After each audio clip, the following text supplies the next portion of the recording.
You know it's gonna be good today because I'm wearing glasses. Let's talk house.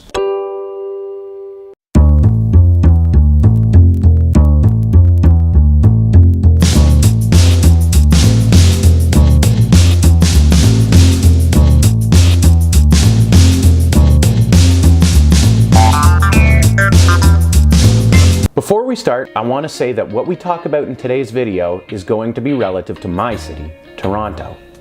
But there's a really good chance it's going to be relative to any big city that you live in within North America. Stop me if you've had this thought before. I'd love to buy, but it's just too expensive, or the lenders won't give me a mortgage that I'm happy with.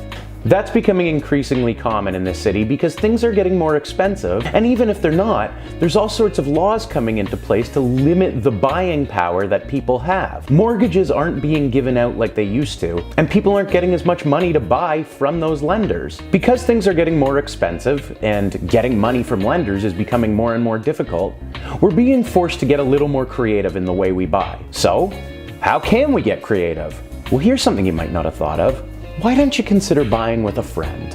I know, it sounds weird, right? But life is always easier with a partner in crime. This is something that's becoming increasingly popular, and honestly, it's probably only going to get more popular as time goes on and things begin to get more and more expensive. So why would you do it? Well, for starters, it's easier. Things are going to be cheaper if you split the costs. Oh, hi there. Hi, can I help you?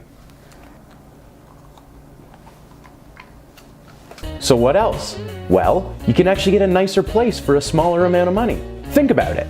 If you're looking to buy a one-bedroom place on your own for $400,000, $450,000, $500,000, you might be able to get a two-bedroom place for $700,000. Split that down the middle, you're only responsible for half of it. It's cheaper and it's a nicer place. Pretty easy so far, right? You're also going to get approved for more money from the bank or whatever lender you choose to go to. If you've got two incomes pooled into one, obviously that's a little bit more money than you would be making on your own. They're going to give you a larger mortgage because of it in most instances.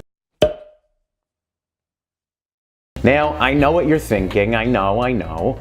I want to live on my own. Sure, maybe you're going to have a roommate, but sometimes it's the only way. That's the reality of the situation we're in, and it's not as bad as you think. Times change, and we have to also. We've got to adapt, and with that adaptation, we've got to get creative. Let's talk about a couple of the things that you're going to have to watch out for if you do decide to do this. The lawyer that you have overseeing the deal, they're probably going to have to be a little more involved than they otherwise would be.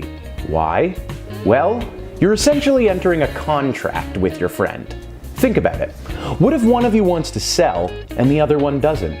Well, the lawyer can structure it in certain ways where there are options available. Maybe the person who doesn't want to sell will have the option to buy the other person out. Maybe the person who does want to sell, instead, they can move out and they'll have the option to tenant their half of the unit and take some rental income from it. For a lot of people, these aren't huge drawbacks if you don't mind living with a roommate.